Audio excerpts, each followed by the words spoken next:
Hello, this is John with Seeking Truth Daily in these Vigilant Times as we see that the Attorney General Paxton from Texas sues battleground states for unconstitutional changes to 2020 election laws. Now, this is nothing that needs to actually be proven in a court of law because it's all right there. It's done. What the states did, Georgia, Michigan, Pennsylvania, and Wisconsin, is all in print, black and white. It just has to be presented to the court saying, this is what they did, this is the state's constitution, and this is what they did. And you can see how they clearly went against and broke their own state's constitutional law. And now we have many other states joining Texas in this lawsuit against these key battleground states. And you'll hear this story in just a minute. I'd like to introduce you to a man named Tim Pool. Now, Tim Pool is easy to find. Just all you need to do is search Tim Pool, and it'll bring up his YouTube channel and his many other media outlets. Now, Tim Pool has 1,200,000 subscribers over on YouTube, and the reason is he doesn't really lean too much right or left. He's pretty much a stand-up guy, going straight down the middle and just giving you the facts as they reveal themselves. And he did a video 3 days ago. We're going to go to that. I'm going to play 2 minutes of it, and you can link and go watch the fullness of it. It's 30 minutes long. But the first 2 minutes, he says so much, and it's so amazing. It's almost like he was prophesizing what was going to happen yesterday, 2 days after he made the video. Okay, I'm over here on Tim's YouTube channel, and he put this one up. Leftists and Democrats start panicking as they realize, we're going to go to this video. And this video I have not watched. He put this up 21 hours ago. Democrats infiltrated by Chinese spies. That'll be an awesome video. So I'll link to that one also. And the title is Leftists and Democrats Start Panicking as They Realize Trump is Actually Winning Political Victories. First, they ignore you. Then they laugh at you. Then they fight you. And then you win. Donald Trump shared a meme of this, attributing it to Mahatma Gandhi back in 2016. Of course, it wasn't a quote from Gandhi, as far as I can tell. He actually got fact-checked on this, but it turned out to play out just that way.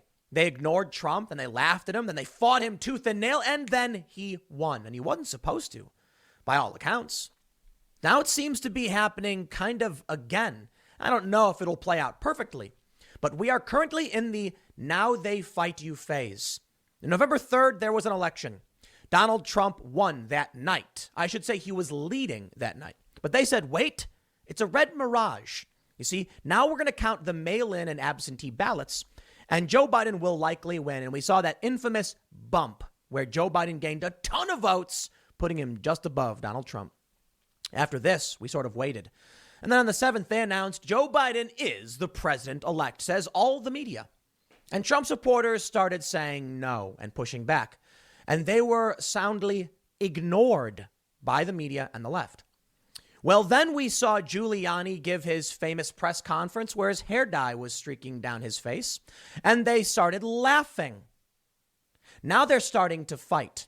They ignored, they laughed, and now they're fighting. You see, many Democrats and leftists have finally started to realize, with Trump actually getting state legislatures on his side, there is a real possibility for a major dispute come the 14th or the 6th. And then what happens on the 20th? See, on the 14th of December, the Electoral College votes. On January 6th, a joint session of Congress counts the votes. And then on the 20th, Joe Biden will be inaugurated.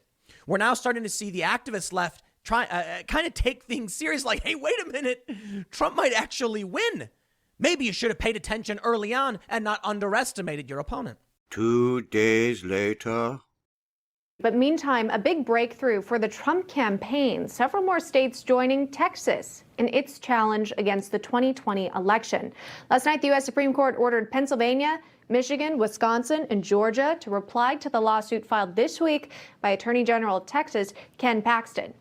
Joining us to discuss, Jordan Sekulow, the executive director of American Center for Law and Justice, also a member of President Trump's legal team. Jordan, it's great to see you. You've described this Texas case as the be-all, end-all. Why do you describe it as such? Well, because this is the outcome determinative case that we've been talking about on Newsmax with you throughout this process, because these 4 states, it combines 62 electoral votes at stake. That means that if the Supreme Court were to side with Texas and these other states that are starting to join Texas, and the president indicating this morning he will intervene in this case as well, and of course the Supreme Court not just taking the Texas bill of complaint, which is original jurisdiction, but actually then requiring the response by these 4 states by tomorrow. This is the case that would, again, could change the outcome of the election, because there's 2 resolutions, if you will, 2 ways to resolve this if the court sides with Texas, that these states violated the constitutional law as respects to the electors clause, because it's state legislatures that have to change election law. It says that in the Constitution in Article 2. Due process and equal protection in the 14th Amendment. That's why you got this case that gets to go already right away to the Supreme Court, because it's state versus state, which is in Article 3 of the Constitution. And what we're talking about is 2 remedies. One, if the Supreme Court sides with Texas and these other states, that the state legislatures in those states have to pick a new slate of electors. And then it will be up, and they are all Republican legislatures in these states, even in states with Democrat governors like Wisconsin or Michigan or Pennsylvania. The state legislatures are Republican, as well as Georgia's. The other remedy is that if they can't get their act together and do that, then it would go to Congress. Well, people might say, oh, no, because the House is controlled by, Democrats have the House of Representatives, but it's actually by state delegation, and Republicans have a 27 to 22 margin there. So then it could go to Congress. So there's 2 options available for remedies. But before we get too far along in that, the big point of this is that the Supreme Court wants to see how the states respond. And then we will know after tomorrow at 3 p.m.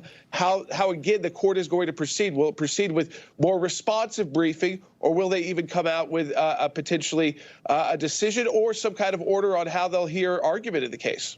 Wow. Okay, so that was just a chunk of information that you shared with us right now. So I appreciate you doing so. Again, those 62 electoral votes is what you note from those states there that are, again, included in that lawsuit by Texas. And now some other states have joined in as well. When you mentioned earlier that the president wants to intervene, what do you think he really means by that? Is he sending sort of his lawyers as well to support the AG of Texas? So there's a couple of ways to intervene, and you can ask the court to intervene. You can file a motion to intervene as a party. So the president may very well decide that that is the option he wants to take. So he would actually become a party to this lawsuit filed by Texas. All of this has to happen very quickly. This is all going to happen in 24 hours or less. And then that would be the same way like states. If they want to intervene, they can do it by actually asking to become a party. Or they could file, and the president could do this as well, an amicus brief. And it'd still be like intervening. You'd be getting involved. So you'd be filing a friend of the court brief. This all has to happen within about 24 hours if you want to do it immediately while the court is taking this up, because we don't know how much further the court is going to go past tomorrow when they get the briefs and responsive briefs back from the states at 3 p.m. Eastern time. I think we should know a lot from the court by Friday. It could even be Thursday night, but definitely by Friday, about if they're going to continue with further proceedings or if they actually have some kind of dispositive opinion on this. All right, so we got to get you back on the program then so we can analyze the Supreme Court's results here and their announcements and these states' responses since they've got that time to file. But talk to me about this timeline. We just passed Safe Harbor Day. Sure. And we're waiting for those electors to cast their ballots next week as well. Does that kind of put some pressure on the timeline for these lawsuits? I think it puts more pressure on the court, but the late Justice Ginsburg said, the key date is really January 6th. That's when Congress certifies the election results and the Electoral College votes. So even though, and really in the Constitution, she noted, the late Justice Ginsburg, that it's January 20th is the only date really mentioned. The rest of this is statutory, and if you had a constitutional challenge, that outweighs that. So yes, time is of the essence here because we're getting even close to January 6th and close to January 20th. But, and that is why I think the court, they decided to do, you've got to respond within 2 days is what they told these states. And by the afternoon, that could even give the court time to come out with a decision on how to proceed or not to proceed by tomorrow, because they'd be getting this early enough in the afternoon to take in what the states have to say. But with these other intervening parties, it will be interesting to see if that actually pushes the court into Friday. Okay, well, it's all moving very quickly, and we appreciate you taking the time to join us this morning and give us an update. Jordan Sekulow joining us live on the program. Jordan, thanks so much.